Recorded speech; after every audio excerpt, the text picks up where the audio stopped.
Assalamualaikum warahmatullahi wabarakatuh.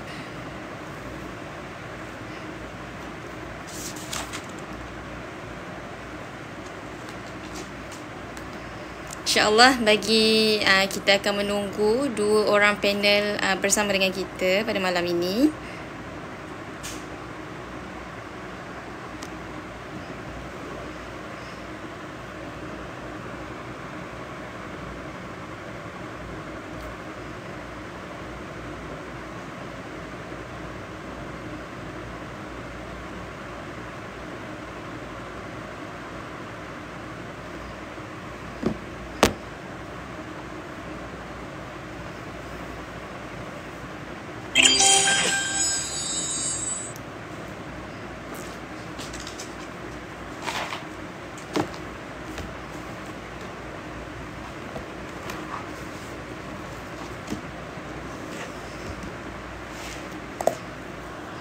Okay, bismillahirrahmanirrahim. Alhamdulillah, insyaAllah pada malam ni kita akan mengadakan sesi sedikit penerangan ataupun kita nak kupas sikit lah berkenaan dengan isu di sebalik kemegahan projek ECRL.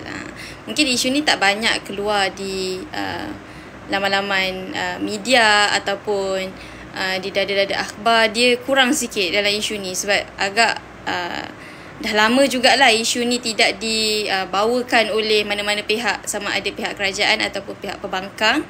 Dan juga isu ni mungkin sekarang ni agak suram, tetapi sebenarnya kesan kepada masyarakat tu amat besar. Jadi pada malam ni mungkin kita akan panggilkan 2 orang panel kita. InsyaAllah kita tengah tunggu 2 orang panel kita untuk kita sama-sama kupas dan kita ambil pengajaran dan gambaran tentang isu yang sedang berlaku berkenaan dengan projek ECRL ni. Mungkin untuk masa sekarang ni boleh tolong tap-tap skrin, boleh sharekan live ni supaya lebih ramai lagi yang boleh ambil maklum dan juga boleh sama-sama dengan kita pada malam ni dalam menceritakan dan kita kupas berkenaan dengan isu ECRL, berkenaan dengan kemegahan, di sebalik kemegahan projek ECRL itu sendiri. Kalau kita nak tahu sebenarnya apa tu ECRL, sebenarnya ECRL ni adalah East Coast Rail Link ataupun rel hubungan pantai timur, yang sekarang ni memang tengah projeknya memang tengah berjalan. Jadi mungkin dalam beberapa tahun lagi dia memang dah boleh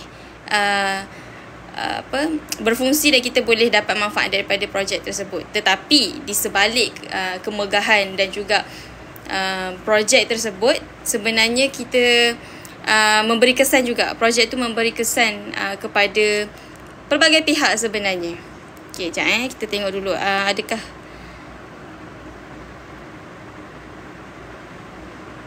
kita punya panel masih lagi belum masuk lagi. Jadi boleh tolong tap-tap skrin dan juga sharekan kepada lebih ramai orang.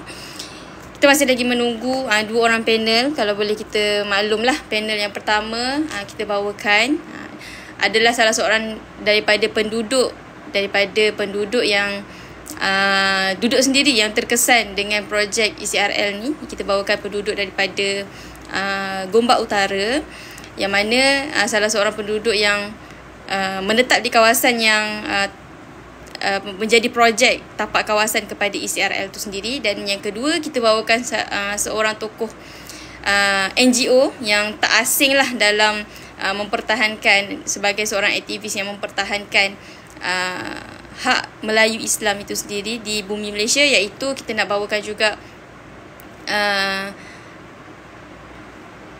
pengerusi NGO Ummah. Jadi untuk masa sekarang ni kita sedang lagi menunggu kita punya panel-panel lah, insyaAllah. Jadi tolong sharekan, insyaAllah.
Okay, insyaAllah kita masih lagi menunggu dua orang panel kita.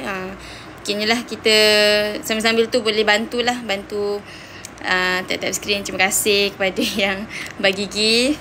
Terima kasih kepada yang like kita punya page. Jangan lupa untuk follow juga untuk dapatkan info-info lanjut berkenaan isu-isu semasa. Boleh tengoklah di Perspektif 360. Kita bawakan isu-isu semasa yang terjadi di Malaysia, insyaAllah. Dan juga kita akan ada live lah untuk kita bincangkan berkenaan dengan isu semasa ni setiap minggu lah, insyaAllah. Okay, boleh terang sikit mengapa projek dibantah?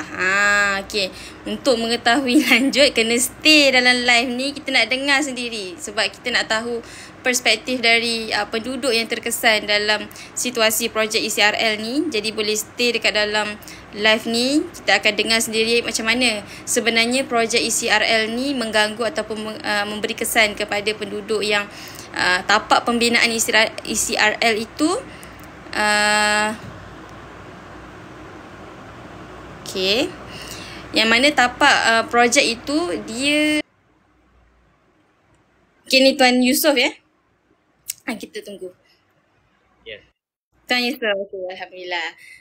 Kita masih lagi menunggu Cikgu Zai, insyaAllah. Jadi Tuan Yusof boleh ke kita teruskan? Sure, boleh. Kita nak kurang dengar sikit. Kurang dengar. Kurang dengar. Okay, Alhamdulillah. Okay, apa khabar Tuan Yusof? Sihat ke? Terkeluar. Biasalah untuk kita kadang kita live ni ada masa dia okey, ada masa line tak okey. Jadi tak apa, kita akan tunggu lagi, insyaAllah.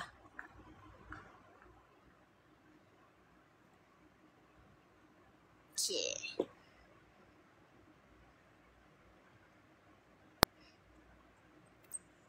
Okay, Alhamdulillah.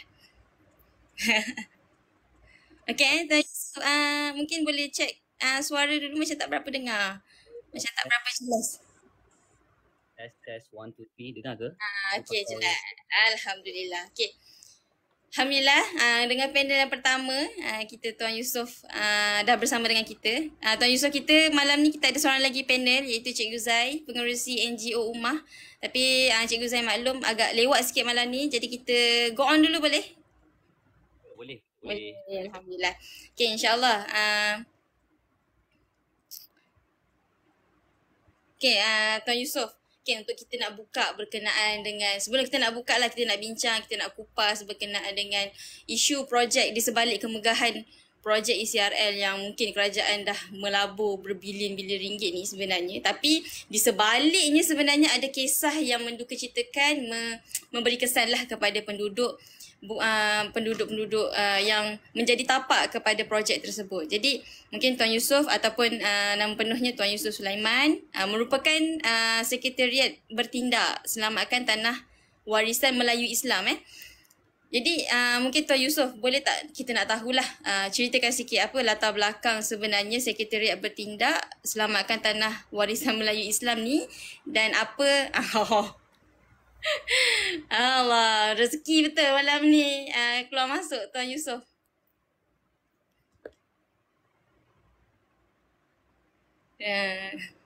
Mungkin rezeki kita lah malam ni Tuan Yusof. Internet tak berapa nak okey, insyaAllah. Untuk pengetahuan semua, Tuan Yusof merupakan Sekretariat Bertindak Selamatkan Tanah Warisan Melayu Islam. Tuan Yusof okey ke? Rezeki betul Tuan Yusof malam ni. Keluar masuk tak apa, insyaAllah. InsyaAllah semoga dipermudahkan kita malam ni. Kita nak bawa satu isu yang besar ni Tuan Yusof. Kita nak bagi penerangan berkenaan dengan projek ECRL ni. Tapi sebelum tu kita nak tahu dulu sebenarnya apa objektif utama Sekretariat Bertindak Selamatkan Tanah Warisan Melayu Islam ni Tuan Yusof.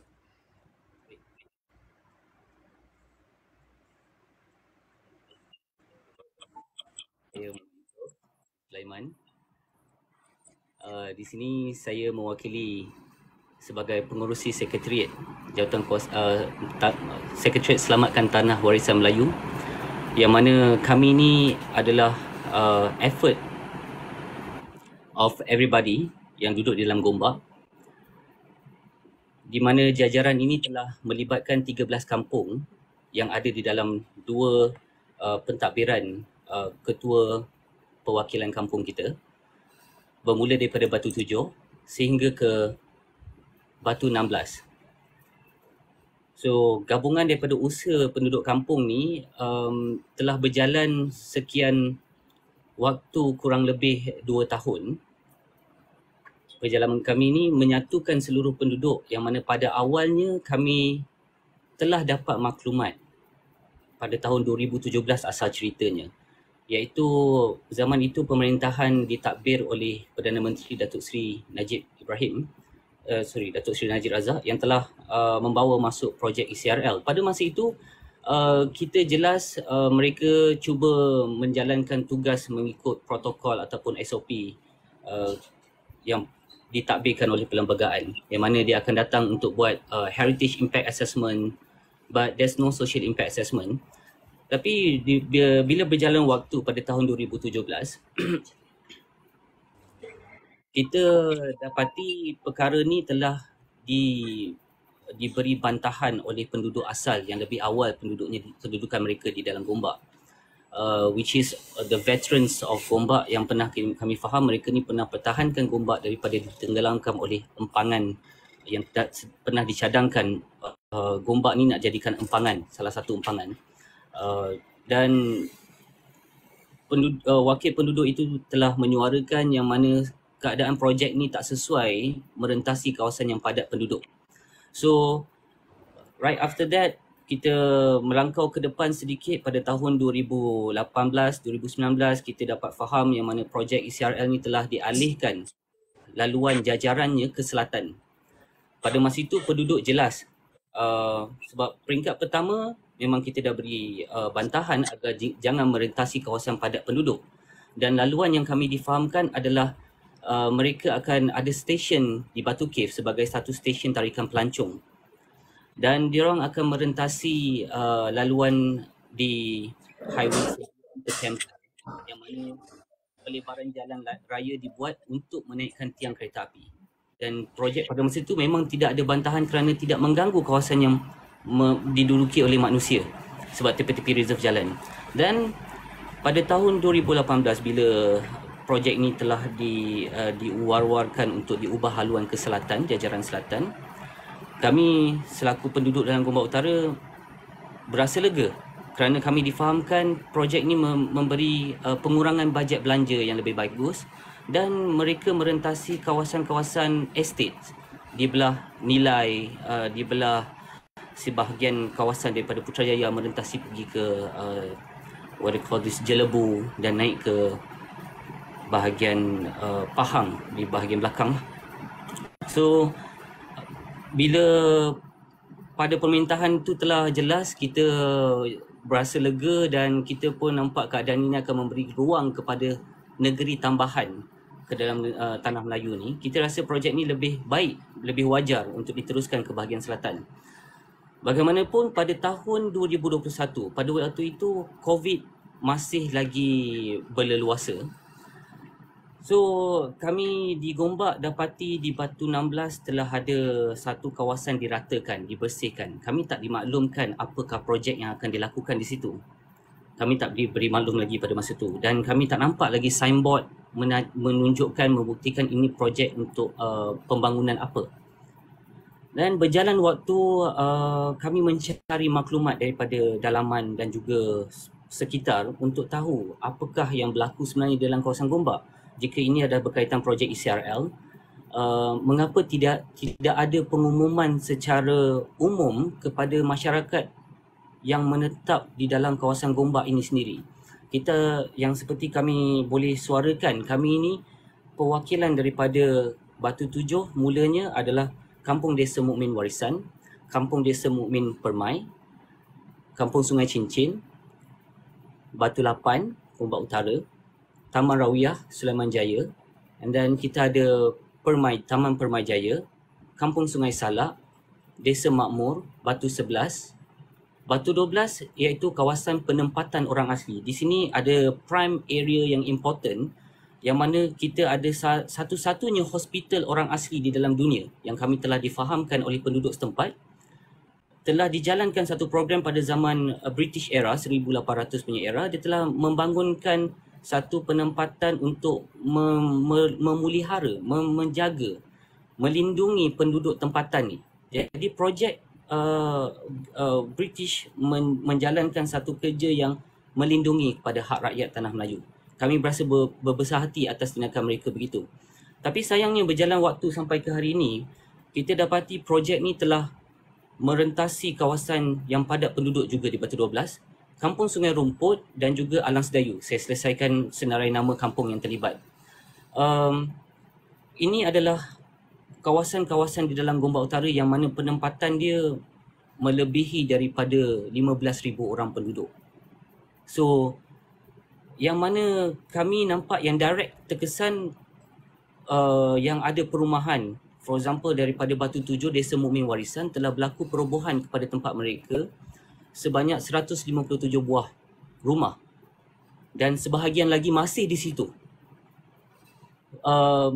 Apa yang berlaku 157 buah rumah ni, kami dapati kerja-kerja ni telah membuatkan penduduk, saya boleh katakan mereka hilang tempat berlindung.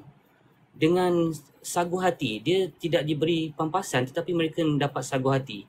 Walaupun tanah itu telah mereka usahakan dengan permohonan untuk dapatkan sebagai kediaman perumahan kerana lokasi mereka bersebelahan dengan sekolah menengah Sungai Pusu, Batu 7. So, bila perobohan ni berlaku, kami dapati banyak penduduk yang tak ada tempat tinggal, yang mana duit sagu hati ni hanya dapat bertahan menampung selama 24 bulan, iaitu kurang lebih 2 tahun. So, jumlah ini bukan hanya memberi kesan kepada penerima yang hilang rumah, tetapi daripada segi kedudukan anak mereka yang belajar sekitar kawasan itu, mereka yang bekerja sekitar kawasan itu, penempatan harian mereka, social impact ni memberi kesan. Bukannya habis setakat diberikan sagu hati itu. Dan of course projek ni pada awalnya kita tak dapat awareness. Pada tahun 2017 itu ada satu pentakrifan awal. Tetapi bila projek ni datang semula pada tahun 2021, kami mengharapkan ada satu taklimat umum besar yang telah diberikan, akan dijalankan oleh, terutamanya di sini adalah Majlis Perbandaran Selayang. So kami duduk bawah pentadbiran Majlis Perbandaran. Jadi jika ada projek pembangunan yang berlaku di dalam kawasan kami, terutamanya projek Mega Billion yang dikatakan memberi keuntungan kepada seluruh masyarakat dunia, masyarakat Malaysia, saya tak sangkalkan urusan itu. Tapi Seksyen C1B yang telah dipakatakan sekarang ini adalah jajaran kereta api untuk membawa penumpang, yang mana telah disuarakan oleh Menteri Besar sebelum ini, kekalkan stesen ECRL di Batu 16 agar kampung warisan penduduk yang daripada Batu 16 ke Batu 7 ni adalah kawasan yang padat penduduk. So demi melindungi. Tetapi cadangan itu seperti tiada respon. Yang kami sebagai rakyat telah mengundi, telah menjalankan peranan sebagai rakyat, memberi mandat kepada pentadbir untuk melindungi hak kami sebagai rakyat. Jadi dengan jalan kerja yang telah berlaku, kami terasa sangat menggusarkan jiwa daripada awal pergerakan. Kami telah bertindak menyatukan penduduk dengan bertanyakan mereka apakah tindakan mereka. Kami telah dapat perwakilan daripada setiap kampung yang mana mereka telah menyuarakan, menghantar surat kepada perwakilan kepada wakil rakyat, kepada ahli parlimen untuk memohon agar memberi penjelasan siapa individu yang terlibat, di mana jajaran ini sebenarnya, kenapa ia merentasi kawasan yang padat penduduk. Kerana kami tidak dapat taklimat. Jika taklimat diberi, saya jangkakan perkara ini tidak akan timbul ke tahap ini, sehingga tubuhnya sekretariat nak melindungkan tanah warisan ni bukan hanya di Sungai Cincin, tetapi tanah warisan ini melibatkan orang asal Tanah Melayu, penduduk pribumi yang telah beribu tahun keturunan mereka menetap di Tanah Melayu ini. Dan telah ada program membangunkan hospital, museum demi menghargai dan menghormati penduduk asal. Sayangnya perkara ni tidak begitu dipandang berat oleh pemimpin, terutamanya mereka yang mentadbir perwakilan di dalam Gombak Utara. Sebab suara kami ni, saya diberi maklum orang asli pun pernah bertindak menghantar surat mohon agar jangan merentasi kawasan mereka yang penempatan rumah mereka ni, kerana orang asli kita faham dia orang menetap di atas muka bumi ni, dia perlu mencari hasil hutan majoritinya. Itu budaya kehidupan sosial ekosistem yang kita tahu, itulah kehidupan masyarakat orang asli. Dan pasti tidak wajar kalau kita pindahkan mereka jauh daripada kawasan penempatan yang asal. Kerana di situ ada hospital, di situ ada museum, di situ ada tempat-tempat aktiviti yang mana international tourist akan datang untuk mendalami. Mereka ada menjalankan program membawa turis untuk meneroka hutan sekitar kawasan penempatan orang asli sebagai program pelindungan orang asli tanah Melayu ni. So that is part of it yang boleh saya kongsikan dulu. Okay, mungkin terima kasih kepada Tuan Yusof untuk penerangan ataupun gambaran lah secara jelas kalau kita boleh tengok kronologi kepada macam mana isu ni boleh timbul kepada penduduk kampung. Saya ingatkan hanya satu kawasan yang terlibat, rupanya 13 kampung Oh besar, maksudnya memang besar sungguh lah kawasan yang terkesan disebabkan oleh projek ni. Jadi Alhamdulillah Cikgu Zai pun dah ada bersama dengan kita. Cikgu Zai apa khabar? Sihat ke? Sihat Alhamdulillah. Cikgu Zai tak berapa jelas. Okey. Okey, Cikgu Zai. Okey, Cikgu Zai ataupun Tuan Muhammad Zai Mustafa, ataupun lebih mesra lah kita panggil dengan Cikgu Zai. Cikgu Zai merupakan pengerusi NGO Ummah, salah satu NGO yang kalau kita boleh kata satu NGO yang menjadi frontliner kepada mempertahankan, terutamanya mempertahankan berkenaan dengan Melayu Islam di Malaysia. Jadi mungkin boleh Tuan Yusof boleh ceritakan sikit latar belakang Tuan Yusof dan juga apa sebenarnya NGO Ummah ini ataupun pergerakan NGO Ummah di Malaysia. InsyaAllah Tuan Yusof. Assalamualaikum warahmatullahi wabarakatuh. Pertamanya terima kasih kepada host pada malam ini dan juga Cik Yusof lah, Ketua Sekretariat Pertahan Tanah Warisan Gombak ataupun lebih khusus Sungai Cincin. Jadi mungkin sedikit sajalah pengenalan kepada ummah. Dengan nama Gerakan Pembela Ummah, tujuan utama adalah untuk kita mempertahankan isu-isu ataupun perkara yang asas berkaitan orang Melayu dan juga Islam di dalam negara kita. Mana apa sahaja yang terkait dengan Islam, yang terkait dengan orang Melayu yang ada dalam perlembagaan negara kita, kita akan cuba pertahankan sedaya upaya.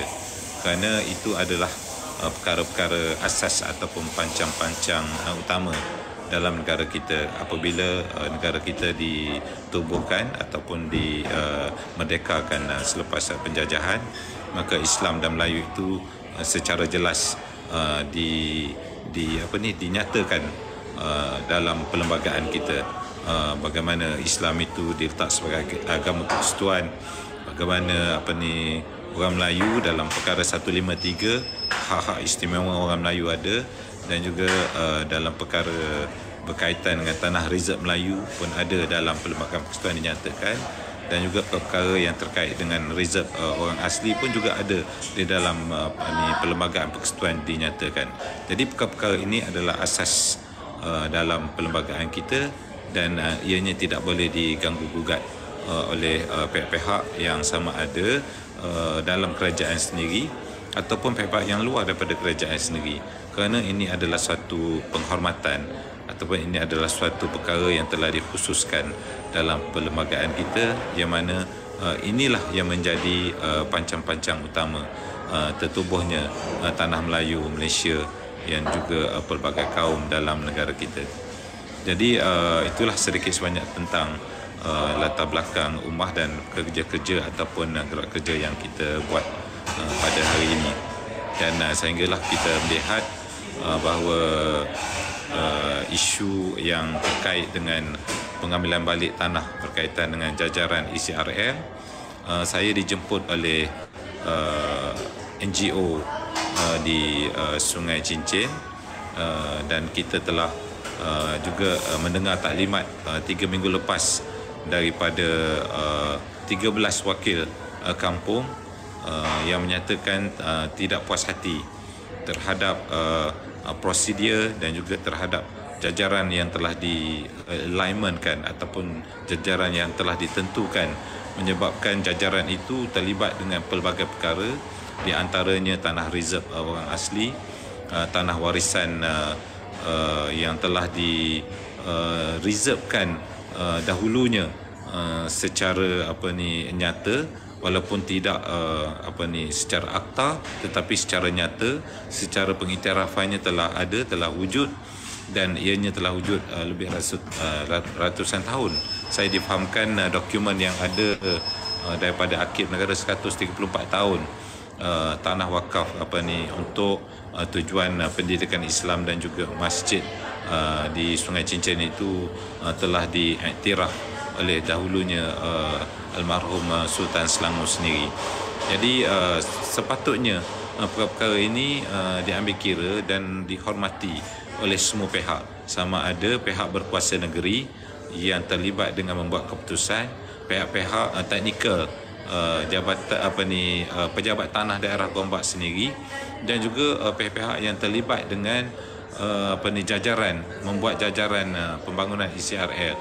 Mereka bukan saja memikirkan soal impak ekonomi, tetapi mereka juga mesti memikirkan dari segi impak sosial yang seperti dinyatakan oleh saudara Tuan Yusof tadi, juga impak-impak yang lain seperti kesan kepada warisan, kesan kepada budaya, kesan kepada agama, kesan kepada alam sekitar, yang mana jajaran yang terlibat ini semuanya ada terlibat. Warisan Melayu ada, orang asli ada, alam sekitar sungai geoparknya ada, dan juga kawasan yang padat penduduk pun ada. Jadi perkara-perkara ini kalau kita lihat, ini suatu perkara yang agak pelik lah. Sepatut jajaran kena mengelak daripada perkara tersebut.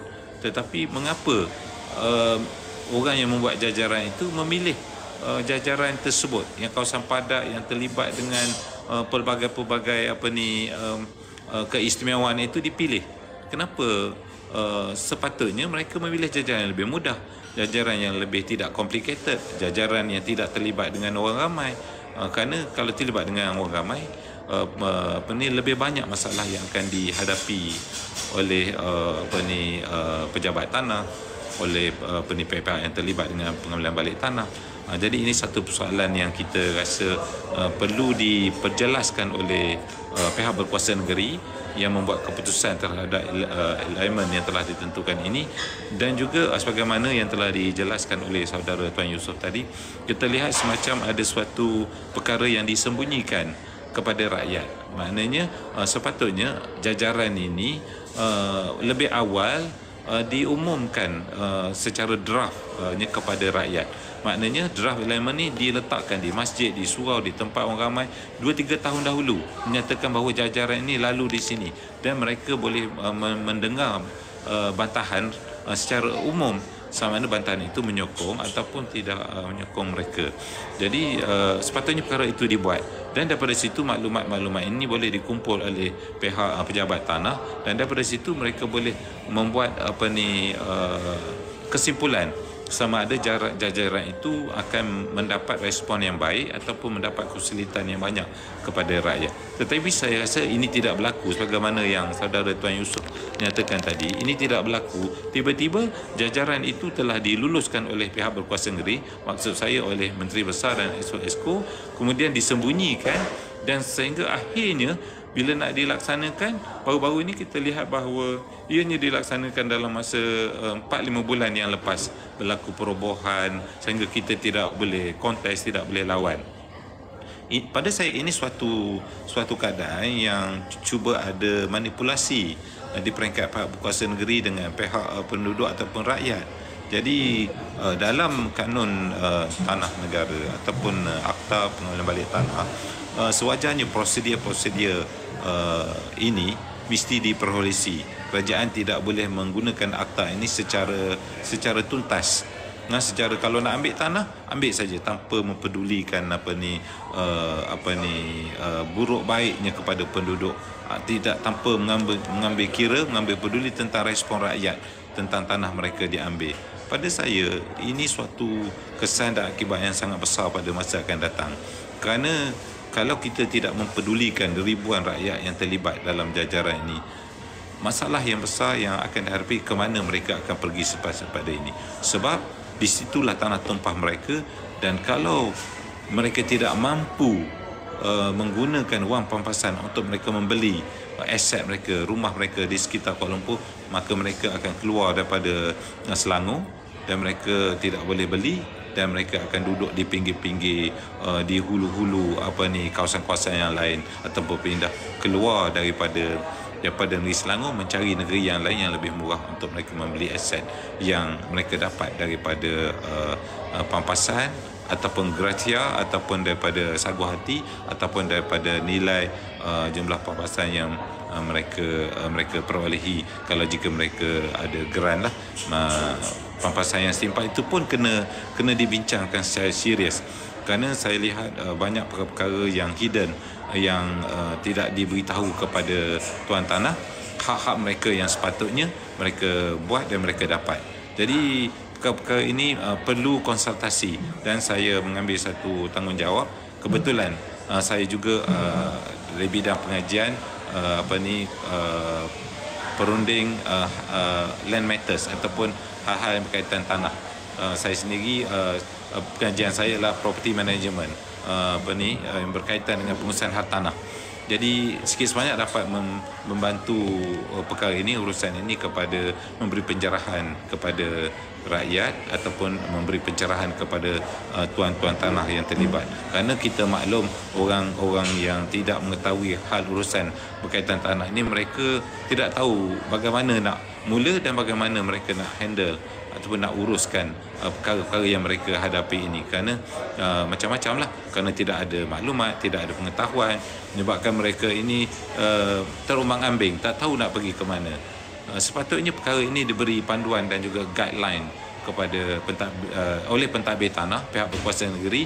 Apabila mereka masuk satu kawasan, mereka kena bagi taklimat apa yang hak mereka boleh perolehi, mereka kena buat macam mana, dan mereka kena tuntut macam mana. Sekiranya tidak boleh dielakkan, tapi kalau boleh dielakkan, lebih baik dielakkan, kerana masalah mengelak lebih mudah daripada menghadapi masalah-masalah yang mereka akan temui semasa jajaran itu melalui kawasan-kawasan yang padat dengan penduduk, dengan pelbagai lagi kita katakan macam warisan Melayu, geopark, apa semua itu. Banyak lagi perkara yang mereka akan hadapi akan datang. Itu komen saya lah setakat ni. Kalau nak kata berkaitan dengan tertariklah tadi dia berkaitan dengan Tuan Yusof sendiri ada cakap ada satu kawasan tanah orang asli yang dah dibangunkan daripada tahun 1800, tetapi ialah tidak tercalon dalam UNESCO berbanding dengan kampung baru orang Cina yang dicalonkan oleh kerajaan. Tapi tak apa, itu masalah lain lah yang kita tak nak ulas lagi pada malam ni.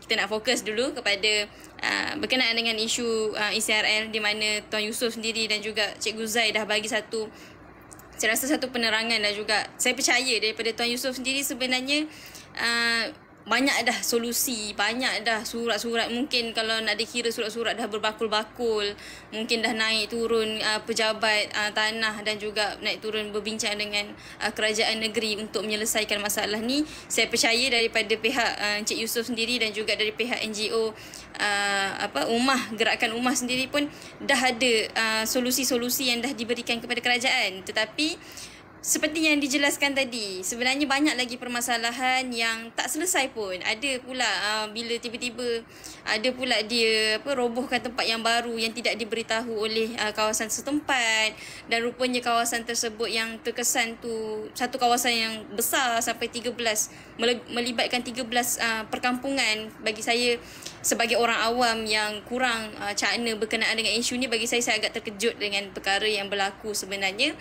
Dan harapnya, memang mengharapkan isu ni kalau boleh pada malam ni kita nak bagi penerangan secara menyeluruh lah kepada semua apa sebenarnya matlamat dan juga harapan daripada penduduk kampung sendiri dan kita sebagai orang Melayu Islam, apa yang kita nak pertahankan sebenarnya daripada isu ECRL ini. Okey. Jadi mungkin kita berbalik kepada Tuan Yusof kan. Tuan Yusof tadi ada menyebut berkenaan dengan rumah yang dah dirobohkan, tetapi rumah dirobohkan ke ataupun kawasan yang dirobohkan tu macam mana rumah dia? Betul? Rumah dia, okey. Jadi rumah yang dah dirobohkan tetapi bukan mendapat pampasan, dia mendapat sagu hati. Boleh tak tahu? Kalau kita tahu yang terkesan adalah melibatkan 15,000 orang yang terkesan. Jadi daripada pihak kerajaan ada tak bagi apa-apa pampasan kepada 15 orang yang terkesan ni, dan sebenarnya apa yang dijanjikan oleh pihak kerajaan ialah dia dah ambil ataupun tanah tersebut dah digunakan untuk projek dan sebagainya, apa yang mereka janjikan kepada masyarakat setempat untuk mereka bantu masyarakat setempat yang mungkin dah berpuluh tahun dah ada rumah, dah beranak pinak di kawasan tersebut, tiba-tiba diorang kena keluar. Jadi apa nak katanya daripada kerajaan, pemberian daripada kerajaan kepada masyarakat setempat di kawasan tersebut, kalau kita boleh tahu daripada Tuan Yusof, insya-Allah.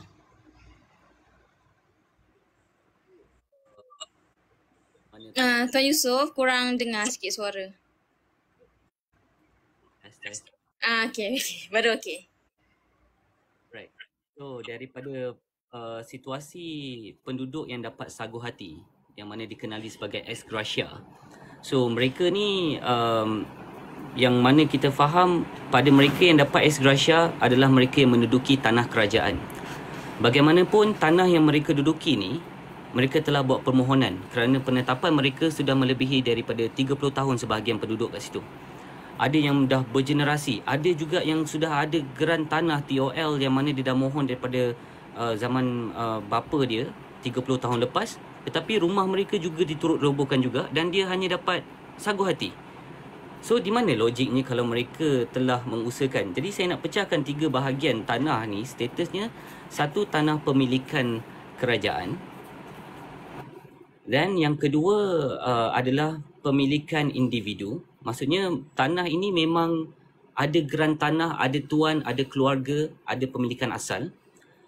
And then yang ketiga di sini saya sedikit ingin menyentuh adalah untuk status orang asli ataupun orang pribumi. Mereka ni tak perlu, ya mereka ada hak yang lebih tinggi daripada kita. Kita faham, dan mereka pun menghormati pembangunan. Mereka menduduki kawasan yang mana pinggir bandar. So kita tahu hak orang asli yang mana di bawah perlembagaan mereka dilindungi penempatan mereka sendiri. So situasi tanah mereka ni ada yang menyatakan mereka di bawah pentadbiran kerajaan negeri juga. Bagaimanapun hal ini kita dapat faham orang asli dapat ex gratia.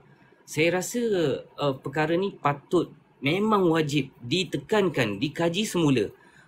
Apakah wajar orang asli diberi ex gratia dan dipindahkan duduk di dalam bandar atas kondo ataupun flats? Sebab saya difahamkan ada sebahagian penduduk orang asli yang di penempatan mereka ni telah dipindahkan. Mereka duduk sebahagian yang dirobohkan rumah ni, dia duduk dekat one of the pangsa puri di Gombak Batu Lima. So kehidupan sosial mereka ni mula terganggu sebabkan daripada rumah mereka yang dekat dengan hospital untuk rawat anak kalau sakit, anak mereka sekolah berdekatan dalam kawasan Gombak. Now those kehidupan mereka dah berceramuk lah. Saya boleh fahamkan macam tu. So untuk status orang asli ni, satu penjelasan yang saya perlu dapatkan bimbingan dan kerjasama daripada pihak yang lebih arif untuk bahagian orang asli. Tapi untuk saya seterusnya kepada pemilikan kerajaan. Individu penduduk kampung yang duduk di dalam kawasan kerajaan. Contoh yang boleh saya ambil yang tepat, yang jelas berlaku, iaitu penduduk kampung Desa Mumin Warisan, yang mana lokasi mereka di belakang sekolah yang ke-14 terbaik di dalam Selangor. Kami ni faham Gombak dikenali sebagai satu daerah pendidikan. So kawasan perumahan mereka ni duduk di atas kawasan kerajaan, tetapi kawasan ni belum dibangunkan dan telah ada penduduk buat permohonan agar pendudukan mereka di kawasan itu mendapat pengiktirafan, dan proses tu telah dibuat. So mereka ni dah ada geran tanah, tinggal dapat endorsement. Dalam proses tahun 2020 untuk mereka dapatkan diorang punya dokumen sah ni, apa yang berlaku, tiba dokumen mereka ni tak dapat maklum balas dan ECRL telah masuk memohon agar mengguna kawasan perkampungan mereka ni. So keluasan penduduk sini kurang lebih ada 20 ekar, 19.7 ekar lah. So kita bundarkan jadi 20 ekar sebab lagi 3 ekar tu komplit jadi 20 ekar. So dia merangkumi 320 buah rumah pendudukan keluarga yang ada di situ. So sebahagian mereka ni, mereka duduk di atas tanah PT3. Ada status tanah ni, PT3 ni adalah sebidang tanah yang mana dimiliki oleh kerajaan negeri, kerajaan persekutuan. 320 buah rumah ni telah ada wakil ketua pengerusi mereka memohon agar tanah penempatan ni mendapat kedudukan yang sah untuk mereka menetapi di kawasan itu. So apa yang kita faham atas projek ECRL ni telah merodok kawasan perumahan mereka 157 buah rumah dan ada lagi 173 buah rumah di situ. Pembinaan ni sedang berlaku di belakang rumah kawasan penduduk ni. So laluan utama mereka mungkin akan terlibat, kawasan sekolah akan terlibat sebabkan projek Mega Billion ni kita nampak kawasan yang diambil bukan buat macam LRT tengah bandar, because dia perlukan jana elektrik yang tinggi sebabkan kita difahamkan mereka akan guna kuasa elektrik. So perkampungan ni ada sebahagian penduduk duduk berdekatan. Bagaimana kehidupan masyarakat kat sini? So penduduk yang telah dikatakan duduk atas tanah kerajaan lah, mereka ni dapat ex gratia atas usaha mereka membuat permohonan menaikkan rumah mereka yang 20 tahun, 30 tahun, ada sebahagian yang baru 10 tahun, tetapi pendudukan awal pada awal mereka adalah 30 tahun lebih awal. Dan mereka telah membuat permohonan agar digazetkan sebagai kawasan perumahan penduduk kerana ia adalah mendatangkan kebaikan kepada guru-guru sekolah itu kerana dapat membasmi masalah pelajar-pelajar yang keluar daripada sekolah ke, cuba-cuba curi lari ke. So perumahan ni telah melindungi kawasan sekolah tu. Apa yang kita faham, jika pada penduduk ni diorang telah mengeluarkan belanja yang besar dari segi untuk memajukan taman perumahan mereka ni, membuatkan jalan masuk daripada jalan Belecak, Tanah Merah, diorang bangunkan jalan yang sepatutnya untuk kenderaan penduduk taman perumahan guna, masukkan api, memohon pada kerajaan memasukkan air untuk penduduk supaya boleh supply, membina surau untuk kemudahan komuniti. Tapi sayangnya perkara ni telah jadi satu kesan yang besar dan impak dia sangat mendalam kepada kita sebab kita nampak jiran kami ni dalam gombak. Ada perkampungan yang telah membuat permohonan prosedur perundangan untuk mendapatkan penempatan mereka ni sah, dan setelah projek Mega Billion masuk, rakyat ditindas begitu saja dengan cara memberi pampasan yang saya dapat khabar range harga bermula daripada 30,000, 33,000. Mungkin ada sebahagian dapat jumlah yang lebih daripada itu, mungkin 60,000. Tapi jumlah ni tak sekata dan kita dapati penduduk yang telah terikat, terpaksa keluar tinggalkan tempat diorang ni, diorang tak ada rumah yang tetap untuk mereka teruskan kehidupan mereka di tengah bandar. Kerana sagu hati yang diberi hanya mampu menampung kehidupan mereka selama 2 tahun. 33,000. Mana diorang nak pergi lepas tu? Nak kata balik kampung, diorang dah duduk di bandar ni lebih daripada 10 tahun, lebih daripada 20 tahun. Ada yang pencen government. Saya ada kenalan satu orang pengurusi taman perumahan yang telah dirobohkan di Desa Mukmin. Dia adalah seorang bekas polis yang berkhidmat 42 tahun, 47 tahun macam tu dengan kerajaan kita sebagai anggota polis dan pencen dengan cemerlang. sayangnya kedudukan dia sebagai penjawat awam pun tidak dipandang serius. Apatah lagi kami yang rakyat marhin yang hanya mengusahakan kebun sayur, yang mengusahakan kerja-kerja pendapatan yang berkemampuan untuk kami lakukan. So kami rasa ini akan lebih memberi kesan yang buruk. Tambahan pula lagi sekarang ni setelah daripada isu ex gratia, kami dapati proses jalan kerja ni sedang berurusan dengan pemilikan individu tanah. So individu tanah pula termasuk kami dalam taman ni ada individu taman perumahan kami yang terlibat tentang pengambilan tanah untuk laluan kereta api. So proses di Jabatan Tanah juga tidak selesai lagi kerana majoriti penduduk tidak berpuas hati. Pampasan yang diberi adalah jauh sangat rendah untuk mereka terus menetap di kawasan sekitar 5 km daripada kawasan Gombak ini.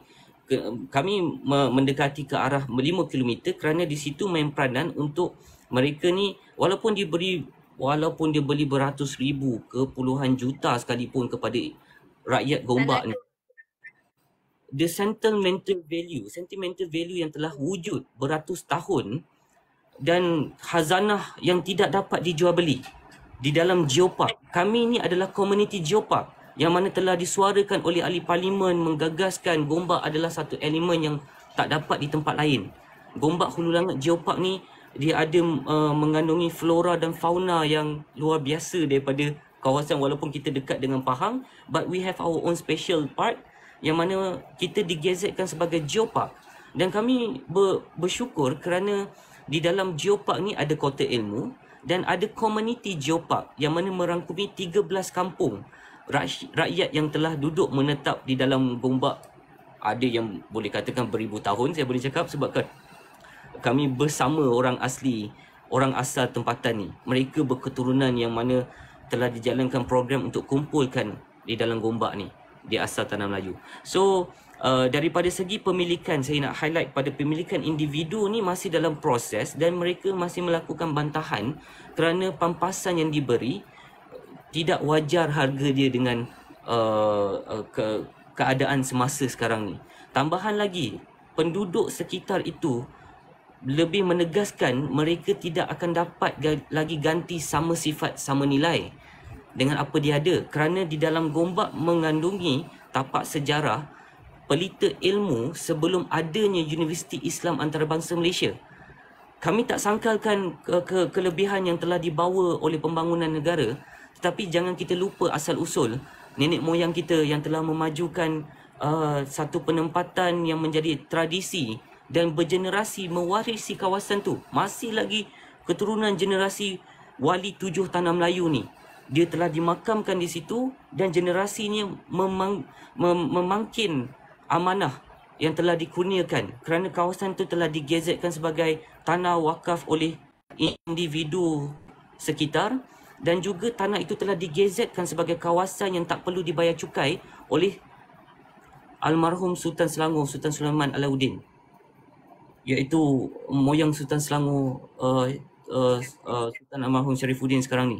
So dia ada sentimental value yang kami sendiri sebagai penduduk setempat, kami merasakan jika tempat ini dilakukan sebegini, ke mana lagi sejarah Tanah Melayu ataupun nenek moyang yang telah mengusahakan melindung, memajukan, menguatkan, mengukuhkan Islam di dalam Tanah Melayu. Sebab tu kami datangkan dengan ideologi menyatukan masyarakat Gombak, menubuhkan sekretariat, melindungi tanah warisan Islam Melayu di dalam kawasan, bukan hanya di Gombak, tapi kami dapat sokongan daripada kawasan sekitar Selangor juga. Dan mungkin gerakan ini akan berkembang lebih besar. Saya di sini mengharapkan walaupun ada individu yang telah dirobohkan rumah tapi tidak berpuas hati, tak tahu macam mana cara nak dapatkan balik hak mereka, kita sebagai rakyat, di mana hak kita ni sebagai orang yang memegang IC biru, sebagai rakyat Malaysia, Bumi Putera. Kami bukan pendatang asing. Kami adalah rakyat. Jika kerajaan membangunkan sebuah negara, kerajaan perlu mempertimbangkan kebajikan rakyat, perlu diutamakan.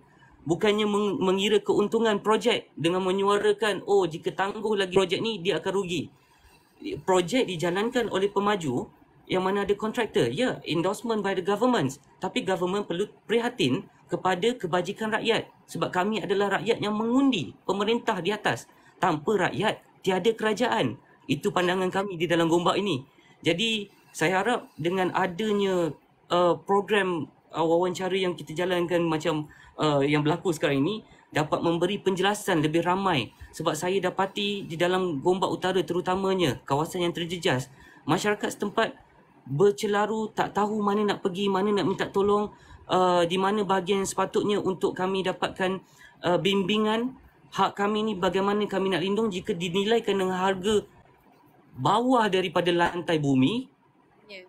Ke mana kami nak pergi? Kami ni pun dengan keadaan ekonomi nak belanja makan dengan so many things impacted. So dengan kesan impact yang keadaan 2024 ni memberi kesan yang sangat besar.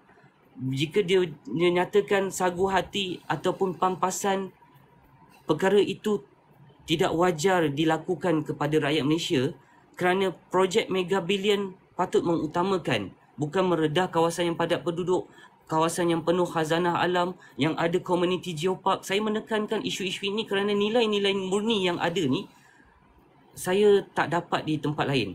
Based sedikit background yang saya nak share, setakat saya berkhidmat dalam bahagian industri pelancongan. Kami kerap menjalankan program untuk menaikkan martabat ataupun nilai-nilai yang ada di dalam tanah Melayu demi menarik pelancong luar. So program ni masih terus dijalankan walaupun kami bergerak secara komuniti, tetapi ideologi telah diterapkan dan kami menyanjungi tapak warisan.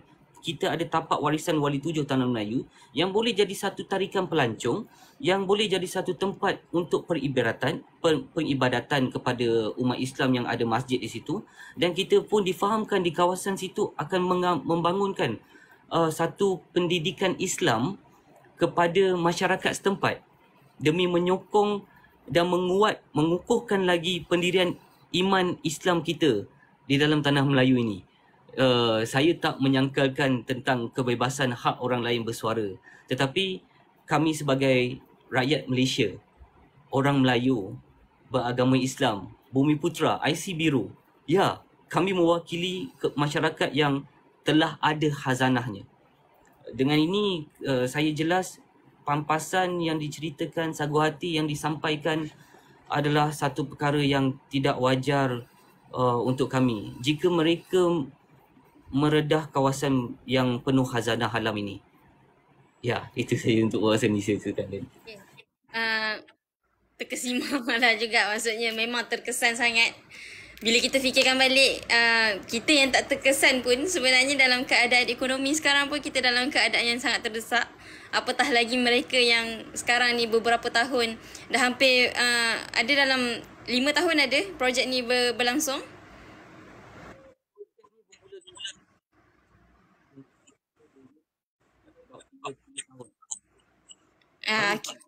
Lebih kurang macam tu lah, 7 tahun macam tu kan.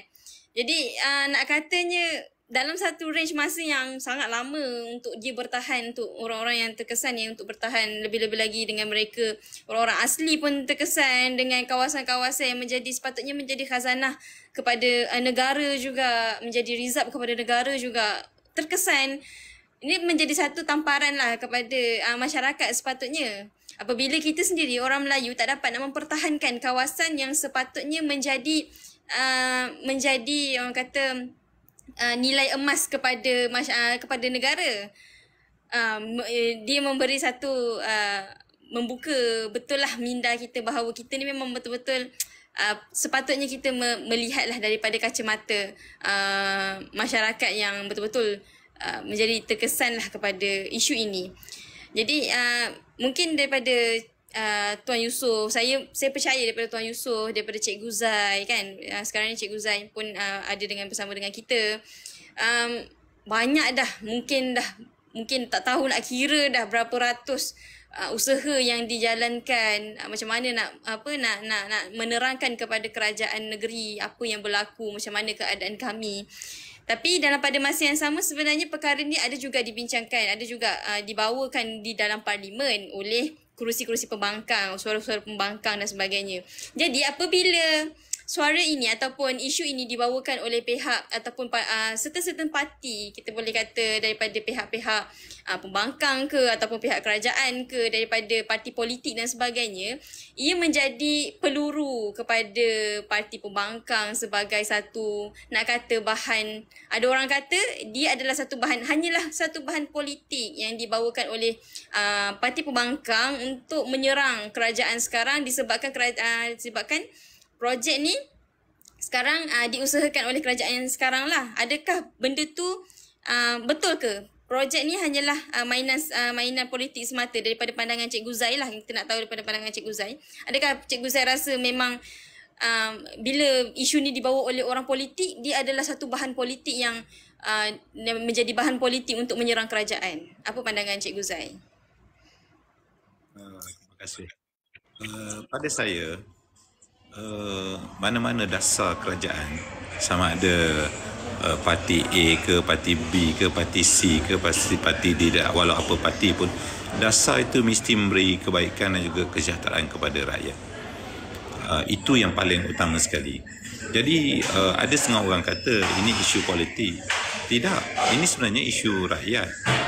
Yang mana mana-mana parti politik sekalipun yang mentadbir, yang dapat kuasa, dia mesti memberikan keutamaan kepada kehendak-kehendak dan juga kesejahteraan rakyat. Jadi itu yang pertamanya. Kemudian yang kedua, kerajaan mesti bertanggungjawab dengan setiap apa pembangunan yang kerajaan nak buat. Kerana kesan-kesan, implikasi daripada sesuatu pembangunan itu, yang akan menanggungnya dalam tempoh masa yang lama adalah rakyat. Kerajaan boleh bertukar 5 tahun sekali, tetapi rakyat ini berterusan. Mereka akan tinggal di situ 10 tahun, 20 tahun, 30 tahun, kemudian generasi pertama, generasi kedua, generasi ketiga. Jadi satu-satu polisi yang dibuat oleh kerajaan itu mestilah polisi yang memberikan kebaikan kepada satu tempoh masa yang pendek, sederhana dan juga panjang. Kalau polisi itu memberikan kesan baik kepada jangka masa yang panjang, saya bagi contoh, jika polisi dahulunya 30 tahun dulu, 50 tahun dulu, 100 tahun dahulu, polisi yang baik kepada rakyat, maka saya kira pada masa sekarang ni kita tidak akan terancam dengan perkara-perkara yang sebegini. Kerana polisi yang dibuat itu polisi yang melindungi rakyat, polisi yang memberikan keselamatan kepada rakyat, polisi yang memberikan kesejahteraan kepada rakyat, mereka tidak akan terancam. Jadi bagaimana polisi-polisi dan dasar-dasar itu mesti dijaga oleh kerajaan, maka ia tertakluk kepada kerajaan-kerajaan yang mempunyai kuasa pada hari ini. Jadi kalau kerajaan sekarang menuding kepada kerajaan yang sebelumnya, maka tanggungjawab kerajaan hari inilah membetulkan keadaan yang ada, jajaran yang ada, apakah kesan kepada rakyat, apakah kesulitan rakyat, apakah implikasi yang telah diperoleh oleh rakyat. Jadi kerajaan hari inilah yang mesti bertanggungjawab. Jangan dia kata, oh itu kerajaan dulu, mereka yang buat dan sekarang yang terpaksa menanggungnya adalah kita. Tidak. Sekarang siapa yang ada kuasa, dia mesti betulkan. Tidak kira kerajaan siapa pun. Walaupun kerajaan yang dahulu dah buat, tapi sekarang adalah tanggungjawab kerajaan yang ada sekarang, yang ada kuasa, dia kena betulkan daripada sekarang juga. Masih belum terlambat lagi. Kalaulah projek Israel kita sanggup belanjakan bilion-bilion untuk pembangunan, sebab kenapa kita tidak boleh spend sedikit 1 bilion untuk rakyat. Ini untuk rakyat kita juga. Dan saya nak komen juga, kalau contohnya yang dinyatakan tadi, tanah yang tidak diberi milik walaupun telah duduk berpuluhan tahun, sebenarnya ini adalah satu kesilapan besar dasar yang dibuat oleh kerajaan. Sepatutnya kerajaan mesti buat dasar 3 tahun permohonan mesti dah siap beri milik. Mesti selesai dah. Takkanlah tanah yang mohon buat permohonan sampai 30 tahun, 20 tahun tak boleh selesai geran. Apa masalah sebenarnya? Apa masalah dengan kerajaan? Apa masalah dengan pentadbir tanah? Takkan sampai nak beri satu geran tanah puluhan tahun. Ini satu masalah yang sepatutnya dibetulkan oleh mana-mana kerajaan yang ada kuasa. Janganlah sampai maknanya 5 tahun masalah tak boleh selesai. Memang kita tidak mengharapkan sesuatu masalah itu selesai dalam masa 5-6 bulan, tetapi dalam masa 2 tahun, 3 tahun itu tempoh yang cukup lama yang perlu dan cukup untuk kerajaan dan semua agensi membuat suatu perubahan ataupun satu keputusan. Dan saya yakin sekiranya kerajaan yang ada hari ini, tidak kira kerajaan mana-mana pun, kalau kerajaan itu bertanggungjawab kepada rakyat, dia lebih utamakan rakyat, maka dia kena bantu rakyat. Kalau dia utamakan pelabur, dia lebih mengutamakan pemaju, dia meninggalkan rakyat, nanti suatu masa rakyat akan tinggalkan mereka. Jadi ini kena fikir. Jadi sebab orang-orang yang mempunyai kuasa, pihak berkuasa negeri, mereka ada 5 tahun saja. Jadi kalau mereka cuai, mereka tidak mengambil tanggungjawab ini untuk membantu rakyat, 5 tahun nanti rakyat akan buat keputusan. Dan siapa-siapa yang akan naik, begitu juga. Maka saya mengharapkan pemimpin yang dah ada kuasa, buatlah perubahan, beri keutamaan, beri tanggungjawab yang ada sekarang untuk diselesaikan dengan baik. Dan saya nak katakan bahawa sebagai sekarang rakyat dalam keadaan yang tidak tentu arah, bergelut dengan keadaan kesusahan yang ada untuk keluar daripada rumah, untuk cari tempat baru, kita telah sepakat baru-baru ini dalam pertemuan dengan para penduduk wakil-wakil kampung, kita akan membuat satu injunksi mahkamah dengan tujuan supaya kita nak bawa semua pihak duduk berunding dalam suatu tempat, runding di meja perundingan. Semua dapat win-win situation, semua dapat keputusan menang-menang. Rakyat tidak rugi, kerajaan juga tidak rugi, projek dapat berjalan dengan baik. Kerana kesan impak ekonomi pembangunan ECRI memberi kesan kepada negeri Selangor dan seluruh negara. Takkanlah kesan yang besar itu dapat kepada negara, dapat kepada negeri, tetapi kesan buruknya kepada rakyat. Berapa ramai rakyat akan hilang rumah, akan hilang tempat tinggal, akan hilang tempat mereka secara kekal, tetapi orang lain yang dapat bangunan. Mereka berkorban untuk orang lain. Adil ke macam tu? Tentu tak adil. Mereka sanggup keluar daripada tempat itu untuk kebaikan orang lain puluhan tahun, 30 tahun mereka dapat untung, tapi mereka yang telah berkorban ini lari ke luar daripada tempat ini, merempat di suatu tempat lain. Adil ke macam ni? Kerajaan rasa macam mana? Adil ke? Tentu tak adil. Sebab apa? 30 tahun nanti orang tu akan tengok, oh inilah dulu tempat aku, sekarang dah maju. Kenapa? Aku terpaksa berkorban, meninggal, lari daripada tempat ini. Orang kata, oh sekarang kita maju. Majukah kita kalau kita orang yang telah berkorban sanggup tu kita tinggalkan? Tak boleh macam tu. Ini bukan pembangunan yang seimbang. Ini pembangunan yang menindas. Menindas orang lain. Kena betulkan. Dan kita bawa injunksi mahkamah ini untuk memperbetulkan balik keadaan-keadaan yang sebelum pada ini, yang pincang, yang tidak mengikut peraturan, yang tidak mempunyai hak, yang tidak mempunyai peluang untuk bercakap dan berunding. Injunksi ini kita akan buat dan insyaAllah kita akan bawa mereka duduk di meja perundingan, kita berunding dengan baik, dan insyaAllah kita mesti ada satu jalan keluar yang kita akan perolehi. Kalau ECRL itu susah mereka boleh selesai, takkan yang ini mereka tak boleh selesai. Dan saya nak bagi tahu kepada semua pihak, satu Selangor ini, semua rakyat yang tidak puas hati kita duduk semeja.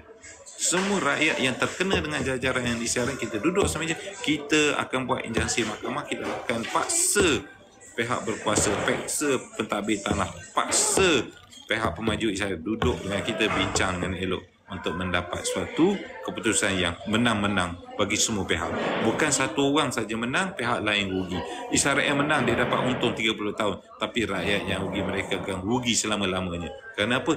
Tanah mereka di situ akan menjadi tanah yang mereka akan rugi, tak ada tempat lain mereka akan dapat. Jadi saya itulah pandangan dan komen saya, dan saya harap jangan menggunakan akta pengambilan balik tanah ni sewenang-wenangnya untuk memaksa rakyat keluar demi pembangunan yang kita rasa memberi impak menarik, sedangkan orang lain berkorban harta mereka, berkorban tempat mereka, berkorban susah payah mereka lari untuk kesenangan orang tertentu. Ini suatu pembangunan yang tidak adil. Ini bukan pembangunan insan, ini adalah pembangunan rakus. Pemimpin yang tidak memberikan perhatian kepada kebajikan rakyat, tidak memberi perhatian kepada kesejahteraan rakyat. Kalau kita sendiri nak buat satu-satu pembangunan, kita kena fikir semua pihak yang terlibat. Jangan tinggalkan perkara yang memberi kesan buruk kepada rakyat. Kerana rakyat akan hidup selama-lamanya di dalam negeri dan tempat mereka tinggal. Itu saja komen saya. Terima kasih.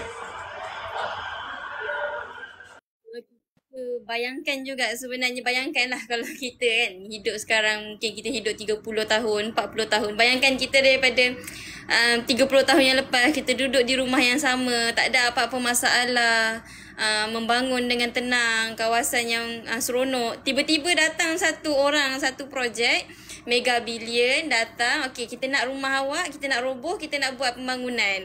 Apa perasaan kita pada ketika itu? Itulah sebenarnya gambaran mudah lah kalau nak kata, kalau orang di luar sana masih lagi tak faham apa sebenarnya yang berlaku.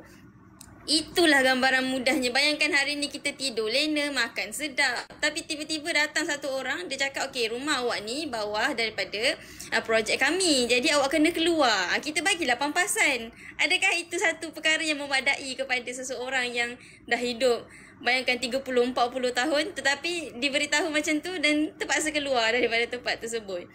Jadi betul lah, maksudnya ia sangat memberi kesan kepada masyarakat, ekosistem, memberi maksudnya daripada segi sosial masyarakat tu sendiri pun dia memberi sangat kesan yang besar. Daripada tanah warisan dan sebagainya, itu memberi kesan yang besar kepada orang Melayu itu sendiri, insya-Allah. Jadi kita balik semula kepada Tuan Yusof lah. Jadi kita faham sebenarnya kalau Tuan Yusof sendiri sebagai ketua sekretariat bertindak, mungkin dah ada banyak dah solusi yang Tuan Yusof dah kemukakan, yang ketengahkan kepada pihak kerajaan. Mungkin Tuan Yusof nak ceritakan apa je solusi yang sekarang ni ataupun yang akan datang Tuan Yusof akan ketengahkan, dan solusi yang sebenarnya Tuan Yusof dah berikan pun kepada kerajaan negeri ataupun pihak yang bertanggungjawab. Mungkin Tuan Yusof boleh terangkan sikit solusi-solusi yang ada untuk kita sama-sama fikirkan untuk masa sekarang. So, topik for this resolution solusi part, kami telah beberapa kali menghantar surat pernah hantar surat ke Perdana Menteri Datuk Seri Anwar Ibrahim pada Hari Raya tahun ini. Sebabkan program tu berjalan pada Hari Raya, kami buat serahan kepada tangan beliau, dan lebih kurang dalam 2 bulan lepas kami juga telah mengikhtiarkan lagi jalan kerja untuk hantarkan surat kepada Menteri Besar agar pertimbangkan semula. Topik kami sama adalah mohon agar projek ini diberikan penjelasan kepada penduduk. Kami ada beberapa justification yang telah kami ketengahkan. Tapi atas tindakan kerja kami di dalam persatuan sebelum ni pun, even Persatuan Perumahan, surat kami tidak diendahkan.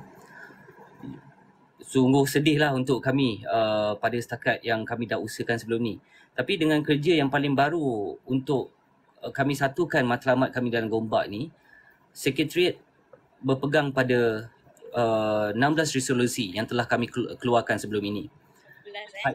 Ya, kami ada 16 resolution yang telah kami keluarkan sebelum ini. Ya, mungkin lebih baik saya just brief tentang resolution kami ini.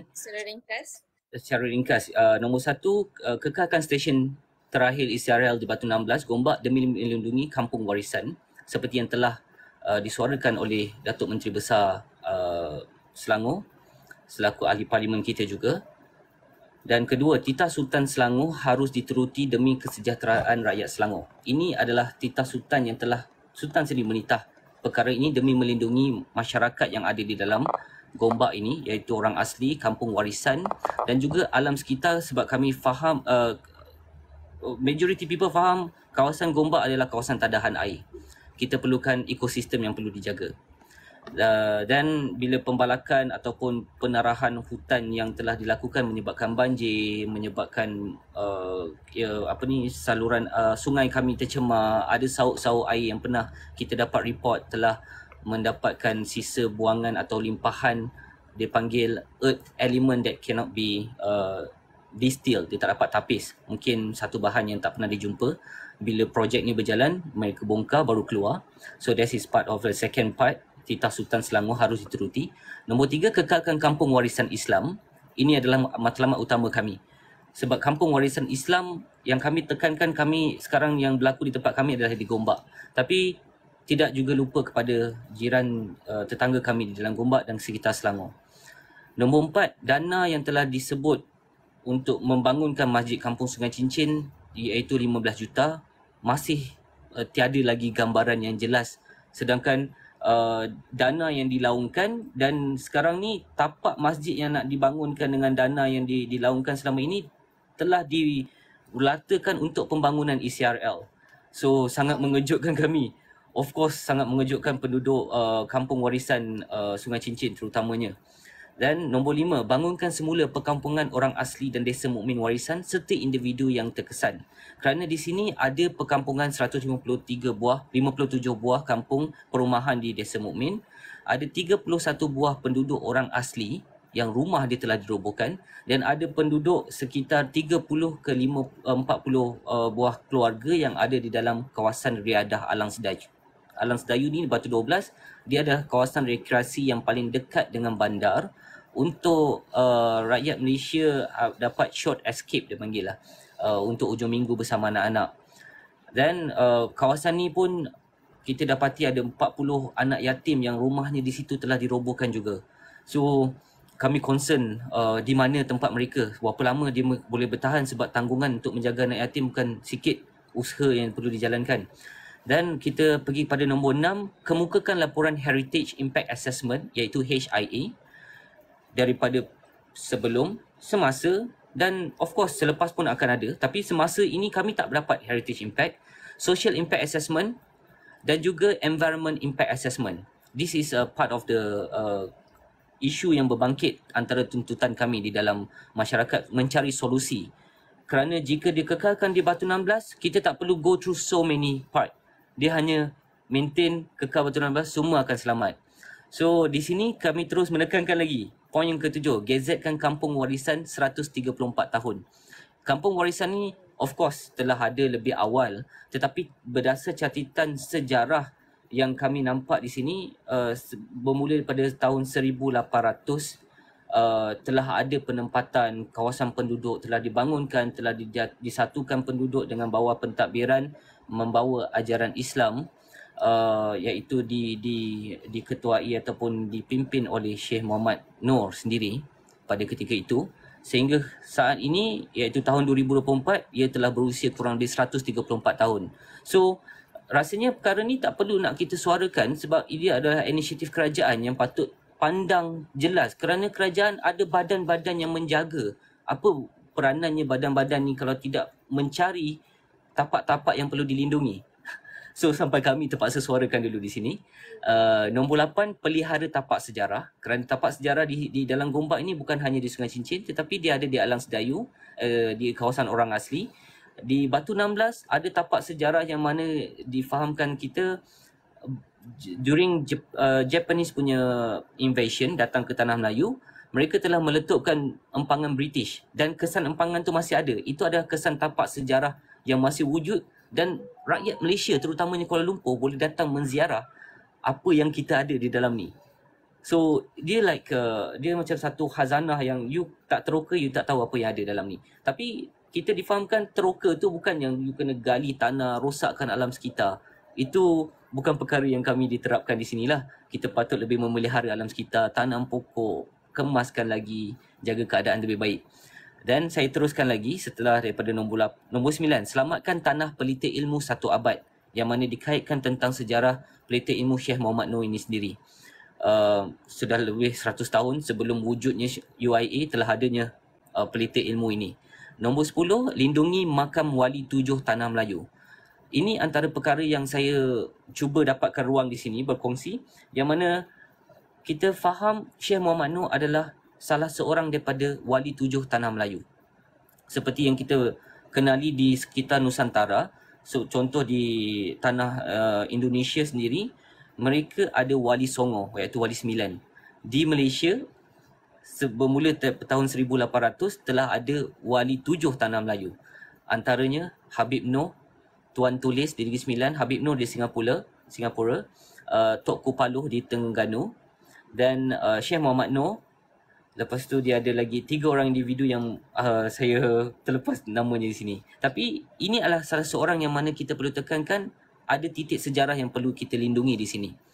Nombor 11, jauhi projek daripada kawasan padat penduduk. Ini paling utama tentang kami punya point, kerana kami dapati di Batu 12, sebelum sampai Batu 7, Batu 12 sendiri adalah kawasan padat penduduk yang mana orang akan datang beriadah ke alam sedayu, orang asli menetap di sekitar Batu 12, ada hospital, jarak lebih kurang 50 meter you clear up the hutan untuk naikkan landasan kereta api. Daripada distance dengan kereta api, distance dengan hospital 50 meter, rasanya tak wajar, sebab dia akan mengganggu pesakit-pesakit di dalam hospital tu nanti bila dia bergerak nanti. So kita aware, kita take alert pada waktu sekarang ni, jauhi daripada kawasan padat penduduk. Bila turun lagi ke bawah, of course Batu 10, 11, 12, terutama Batu 7, memang antaranya contoh sebelum Batu 7, Kampung Sungai Cicin melalui taman perumahan yang saya menetap juga di dalam Gombak ni.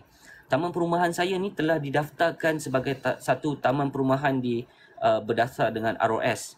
Ada persatuan. Dan kita tahu taman perumahan dia ada akta undang-undang untuk melindungi hak penduduk di dalam taman perumahan. Tetapi bila datangnya projek mega bilion ni, dia punya cadangan adalah untuk mengambil kemudahan asas yang telah kami usahakan, seperti taman kami ni telah membangunkan padang bola, surau dewan, jalan raya utama kami usahakan oleh penduduk kami sendiri.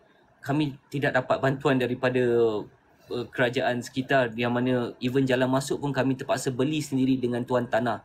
Bila kami dah usahakan, dah majukan setelah berpuluh tahun duduk di sini, menduduki tempat ni, tiba datang projek ni nak membelah tanaman kami tengah-tengah, memisahkan penduduk di atas bukit dan di bawah. Kerana padang bola, laluan utama untuk mendaki ke perumahan di atas bukit, dan beberapa lot pemilikan individu tanah ni sedang dirancang untuk diambil. Tetapi of course perumahan kami tak setuju, dan penduduk tuan tanah juga tak setuju, kerana mereka dah tak ada tempat lain nak pergi. Ini tanah mereka yang ada. Jika pampasan yang diberi, kami dapati maklumat yang disampaikan memang tak cukup pun you nak beri tanah yang sama di dalam Gombak ni. You takkan dapat. So penduduk memang bertekad jangan jauhilah projek ni daripada kawasan padat penduduk. Saya teruskan kepada nombor 12, lindungi komuniti, hospital serta reserve orang asli. Seperti yang kita mention lebih awal, komuniti orang asli memang ada penempatan dan ada hospital, ada reserve mereka untuk hutan yang mereka akan teroka. Diorang ada kebun, diorang tak merosakkan permukaan bumi, diorang menjaga dan diorang mencari hasil hutan tu. Jika datang projek meredah kawasan hutan yang tebal, dia memberi kesan yang buruk pada penduduk setempat. Paling baru ni saya dapat maklum daripada penduduk orang asli sendiri, kawasan kebun mereka telah dimasuki oleh harimau kumbang, puma, sebabkan gangguan bunyi yang terlalu kuat ataupun hutan yang tempat dicari makan ni tak ada. Diorang dah sampai, these animals, haiwan ni dah sampai dekat dengan kawasan tempat orang asli cari hasil hutan. Satu perkara yang perlu kita ambil tekan demi keselamatan penduduk. Projek selama ini tak pernah berlaku perkara ini, tapi bila datang projek macam ni memberi kesan pada kami dan tempat penempatan kami di sini. Saya teruskan, nombor 13, lindungi reserve tanah Melayu. Seperti yang kita tahu, tanah Melayu ada enactment untuk lindungi penduduk. Jika diambil 1 ekar, diganti 1 ekar yang mana sama sifat, sama nilai. Seperti yang kami telah fahamkan melalui perbincangan dengan Cikgu Zai, dengan Profesor Zahra. So ramai individu telah memberikan kami keyakinan tentang enactment tanah Melayu ni. Nombor 14, lindungi komuniti Geopark Gombak. Kamilah komuniti Geopark Gombak tu yang menduduki di dalam kawasan ni, sebab tanpa komuniti, Geopark ni pun hanya Geopark. Siapa yang akan mengendali ataupun, ya, kami duduk dalam kawasan ni beratus tahun, dia duduk dalam keadaan baik, aman, damai. Tapi bila projek ni datang, bukannya alam sekitar terjejas, malahan penduduk rumah individu yang mana dah tak ada bumbung, mana dia nak pergi ni? Saya concern. If they said, dia cakap dia bagi duit belanja untuk 2 tahun, selepas 2 tahun ke mana mereka pergi? Tidak ada kertas hitam putih menyatakan mereka ni akan disiapkan. Sepatutnya projek ni jika nak lalu, kerajaan should take concern. How many people, berapa ramai terjejas, siapkan rumah mereka, siapkan penempatan mereka. Carikan sama sifat, sama nilai sebagai tempat ganti. Itu yang kita jelas sepatutnya. Tapi sayangnya tak berlaku perkara seperti itu. So kami mohon agar lindungi komuniti Geopark Gombak. Nombor 15, kami membantah KL North Highway dibina berdekatan dengan Makam Wali Tujuh Tanah Melayu serta meredah perumahan rakyat yang padat di Gombak Utara. Setelah projek ECRL, ada satu lagi projek yang akan meredah kawasan ni. That mean penduduk yang terkena dengan ECRL dah terkesan, tak boleh tinggal kat situ. Selepas itu ada lagi satu lagi projek akan meredah yang akan pasti menjejaskan the whole community of Sungai Cincin. Sejarah ni akan lupus. Saya memandang berat pada isu ni kerana pihak pemimpin negara perlu memainkan peranan. Khazanah Tanah Melayu tidak dapat diganti di tanah Amerika, di tanah Afrika kerana ia berlaku di tanah Melayu. Jadi perkampungan ni masih ada waris mereka yang menjaga, ada komuniti, ada masyarakat. So kami mohon jangan benarkanlah even ECRL atau KL North Highway merentasi sebab banyak lagi kawasan lain yang boleh diguna pakai. Nombor 16, kami membantah pembangunan yang melakukan perubahan tempat ibadat umat Islam seperti masjid, surau dan makam wali. Ini antara topik highlight kami. Ini antara saya nak rumuskan resolution kami sebagai penduduk. Sebaiknya jika Menteri Besar menuruti titah Sultan, menyanjungi mandat rakyat yang telah diberikan kepada beliau, saya yakin perkara ini tidak sampai ke tahap kami perlu melakukan satu tindakan untuk melindungi. Kami pertahankan, kami tidak melawan pembangunan. Sebab Sekretariat sebagai rakyat, sebagai masyarakat, kami bawa ideologi pembangunan bukanlah satu perkara yang kami akan membantah. Tetapi jika pembangunan itu menindas, kami perlu menyuarakan, mempertahankan hak kami sebagai rakyat setempat. Itu antara resolution kami di sini. So, saya rasa jelas dengan topik yang kami bentangkan di sini dengan matlamat seluruh penduduk, kami berhajat ataupun akan berusaha sehabis boleh sedaya upaya kami. Selagi hak kami tidak dibela, kami akan perjuangkan nasib masyarakat setempat. Dan tiada cara lain lagi, kita perlukan sokongan dan semangat daripada pihak-pihak yang lebih berpengalaman, yang lebih arif tentang hal ini, yang lebih memandangkan perkara ini adalah penting untuk masyarakat setempat. Seperti yang kita faham, perkara ini berlaku di kampung kami. Jangan sampai berlaku ke kampung orang lain. Jadi sebelum dia merebak, bantu kami di sini melindungi, mempertahankan hak kami di sini agar orang lain pun akan dinoktahkan. Individu kampung lain juga tidak boleh diganggu gugat hak mereka sebagai pewaris tanah Melayu. Itu pandangan kami sebagai part of resolution kita di dalam Sekretariat Lindungi Tanah Warisan Melayu.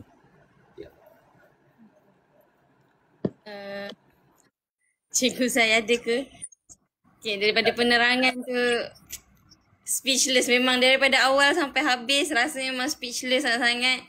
Rasa macam apa sebenarnya yang kita boleh buat sebagai orang Melayu. Kita nak pertahankan, kita nak bantu orang Melayu yang lain ataupun bantu masyarakat lain yang terkesan dengan projek ni. Kita rasa seronok dengan projek, maksudnya kita rasa gembira apabila kemajuan itu dibawa. Tetapi di sebalik kepada kemajuan tersebut, dia memberikan satu impak yang besar dan kesan yang negatif kepada masyarakat. Itu satu perkara yang tak sepatutnya berlaku sebab objektif kepada kemajuan itu adalah untuk membantu masyarakat. Tapi apabila kemajuan itu tidak dipertimbangkan dan membawa kepada kerosakan alam sekitar, menjadi sampai boleh meranapkan kawasan yang sepatutnya menjadi tanah warisan, tempat yang sepatutnya menjadi tempat pelancongan, ianya menjadi satu orang kata ialah speechless lah. Macam kenapa selama ni kita berdiam diri. Orang walaupun kita tidak terkesan tetapi kita masih lagi berdiam diri tentang apa yang berlaku. Okey, jadi Cikgu Zai boleh ke? Last Cikgu Zai. Okay. Cikgu Zai. Saya lama sebab saya punya bateri ni tinggal 3% lagi.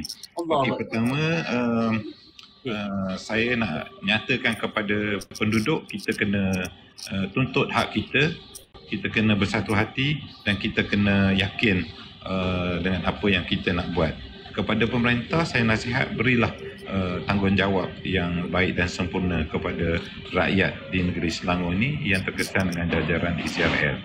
Yang ketiga, kami tidak ada tempat lain untuk mengadu melainkan kami buat injansi mahkamah dan kita akan minta mahkamah tentukan hak-hak dengan sebaiknya dan hakim-hakim boleh membuat pertimbangan-pertimbangan yang adil yang kita yakini boleh memberikan keputusan yang benar-benar kepada semua pihak. Dan insya-Allah perkara ini bukan isu politik kerana siapa pun jadi kerajaan mereka tetap mesti bertanggungjawab dan mesti menguruskan soal pembangunan ini dengan baik dan pembangunan ini mestilah memberikan kebaikan kepada semua pihak, bukan satu pihak saja, bukan pemaju saja tetapi rakyat terpinggir. Jadi bukan rakyat nak apa yang sebagaimana mereka cita-citakan tetapi mereka nak keadilan daripada semua pihak agar mereka juga tidak terbela akibat daripada pembangunan ini. Jadi saya rasa itulah sikit sebanyak sebab bateri saya tak cukup. Jadi terima kasih banyak dan wacana ini mesti diteruskan dan insya-Allah saya seru kepada semua pihak yang terkesan dengan jajaran ECRL, mari bersama kami perjuangkan hak kita yang ada dalam undang-undang di dalam negara kita. Sekian, terima kasih. Assalamualaikum warahmatullahi wabarakatuh. Assalamualaikum. Okey, baik. Saya kira panjang lebar sudah kita pun menerangkan berkenaan isu ECRL. Banyak juga kupasan-kupasan. Sebenarnya banyak dah solusi yang diberikan. Adakah mungkin langkah terakhir kepada resolusi ini adalah kita turun kita turun untuk berdemo sebenarnya? Oh, itu adalah yang terbaik tu. Untuk menyuarakan, part of the way untuk menyuarakan suara kita bersama. Jadi kalau sampaikan kena bawa kepada mahkamah dan bawa kepada pihak pemerintah dan bertanggungjawab dan masih lagi tiada, sampaikan tadi kos untuk masjid, pembangunan masjid juga digunakan untuk ECRL. Itu satu, orang kata, satu tamparan macam mana, tak boleh nak cakap apalah. Maksudnya kita sendiri tak boleh nak cakap apa pun, kita tak tahu dah. Nak katanya betapa dibesarkan satu pembangunan yang sampaikan tidak melihat langsung, orang kata boleh jadi kepada penindasan kepada rakyat di kawasan tersebut. Jadi satu je lah mungkin nak kata, kalau sekarang di Gombak, setelah ini di mana pula? Itu sebenarnya isunya, yang mungkin kalau hari ini di Gombak, mungkin besok ada di tempat lain pula. Yeah. Jadi apabila benda ni berlaku kan. Okay. Jadi sebenarnya kalau boleh kita nak bincangkan lebih panjang lagi, kita nak tahu apa sebenarnya, kalau kita nak tahu perkara yang terkini, kita nak tahu apa kita, kalau boleh kita turun kepada masyarakat dan kita menyerulah kepada pihak yang bertanggungjawab, kepada pihak kerajaan itu sendiri, turun kepada masyarakat. Sebab apa yang saya tahu sebelum ni, mereka hanya memberikan notis. Betul ke? Ya, apa yang berlaku sebelum ni, notis ditampal pada pokok-pokok ataupun yang berlaku pada taman kami lah.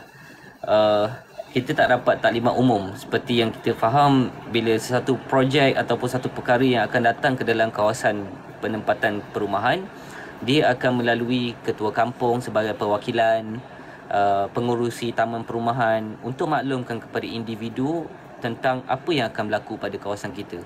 Tapi daripada jalan kerja yang telah berlaku, kami tak pernah dapat taklimat. Kami sekretariat sendiri yang pergi mencari apa yang sedang berlaku di Gombak, di mana tempat untuk kami menyuarakan tentang projek ini.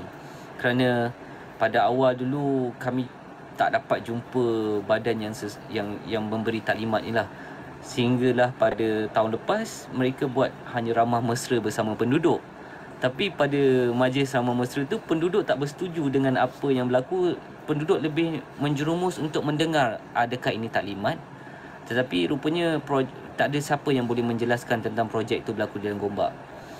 So satu perkara yang menyedihkan lah, even ketua kampung tidak diberi libat urus, satu perkara yang kami curiga selaku penduduk, kerana dia akan direct attacks kepada land owner, tuan tanah individu land title ni, Dan juga pada mereka yang seperti dimention oleh Cikgu Bat sebentar tadi, kebanyakan masyarakat kita memang tak ada awareness ataupun knowledge yang meluas tentang pengambilan tanah, tentang pengurusan penilaian, di badan-badan mana yang patut kita atur carakan untuk dapatkan yang sepatutnya lah.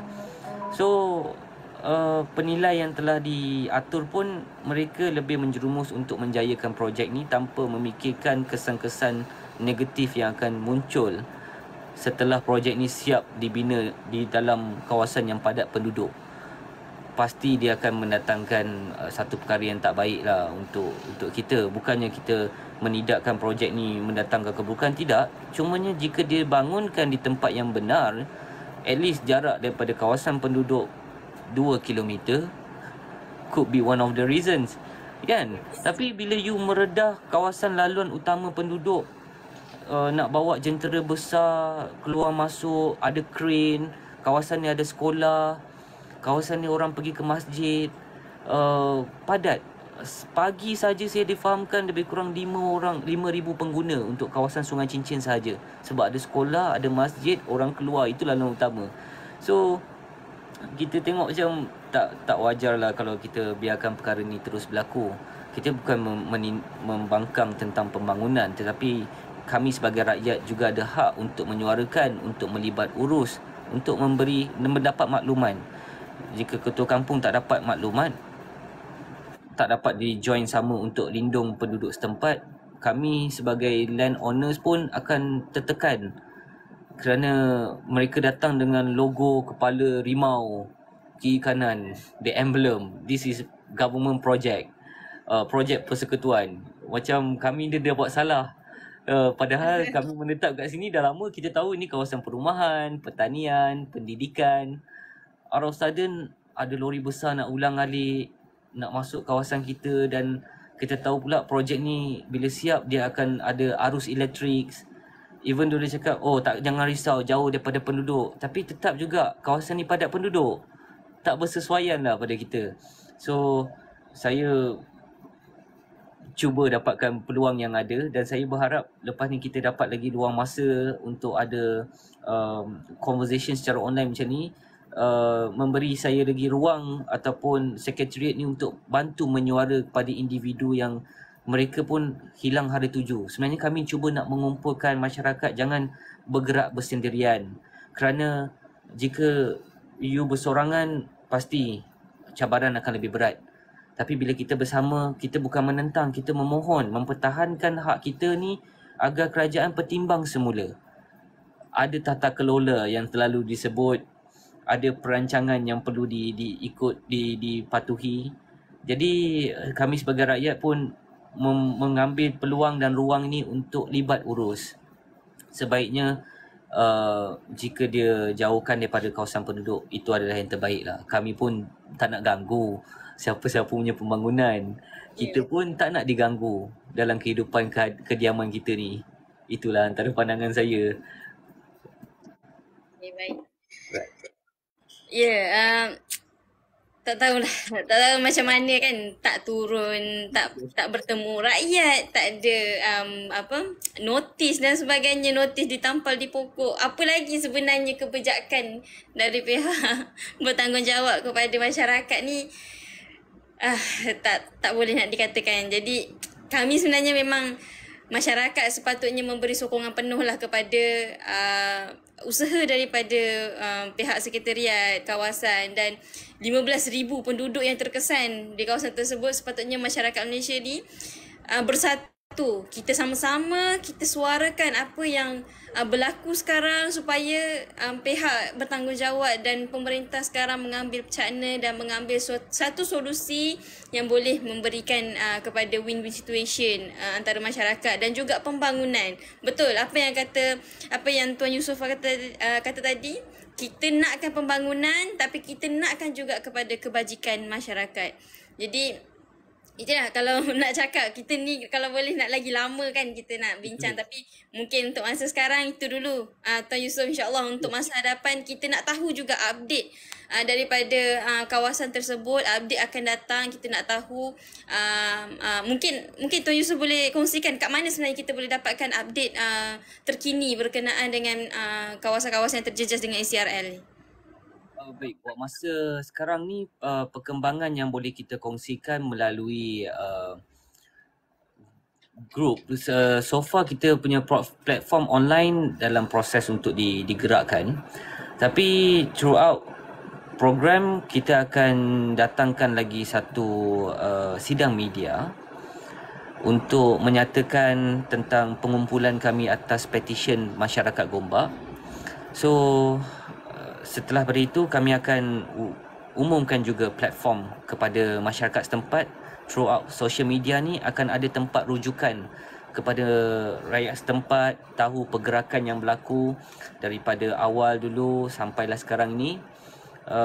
Saya akan umumkan Sekretariat punya social Facebook ataupun social platform untuk perjumpaan seterusnya. Itu mungkin lebih baik. So buat masa ni kita akan update through communication online dulu. Baik. Jadi harapnya selepas ni perkara ni dapat meluaslah kepada masyarakat Malaysia. Memang patut ambil cakna tentang apa yang berlaku di kawasan Gombak Utara khususnya yang terkesan. Jadi insyaAllah Tuan Yusof, insyaAllah lepas ni kita akan kita akan buat lagi lah session macam ni supaya lebih ramai lagi orang dapat maklumat tentang keadaan terkini pembangunan dan sebagainya. Jadi Encik Tuan Yusof, tu sahaja untuk malam ni. Right. Sedihnya itu sahaja untuk malam ni. Kami doakan yang terbaik untuk sekretariat yang bertindak untuk pembangunan untuk kebajikan masyarakat di sana. Kami harapkan ada kemenangan walaupun sedikit, ada kemenangan kepada rakyat untuk masa akan datang dan juga usaha yang dijalankan oleh sekretariat bertindak insya-Allah. Jadi Tuan Yusof, itu saja. Terima kasih untuk malam yang sangat panjang ni. Terima kasih banyak-banyak. Alhamdulillah. Terima kasih juga kepada semua audiens yang setia bersama kami Perspektif 360. Kita bawakan macam-macam lagi isu semasa selepas ni insya-Allah. Jadi teruskan bersama kami, follow kami untuk isu semasa yang akan datang. Jadi itu saja Tuan Yusof. Kita jumpa lagi next. Boleh? Terima kasih semua yang nonton. Baik. Okey, Waalaikumsalam. Terima kasih.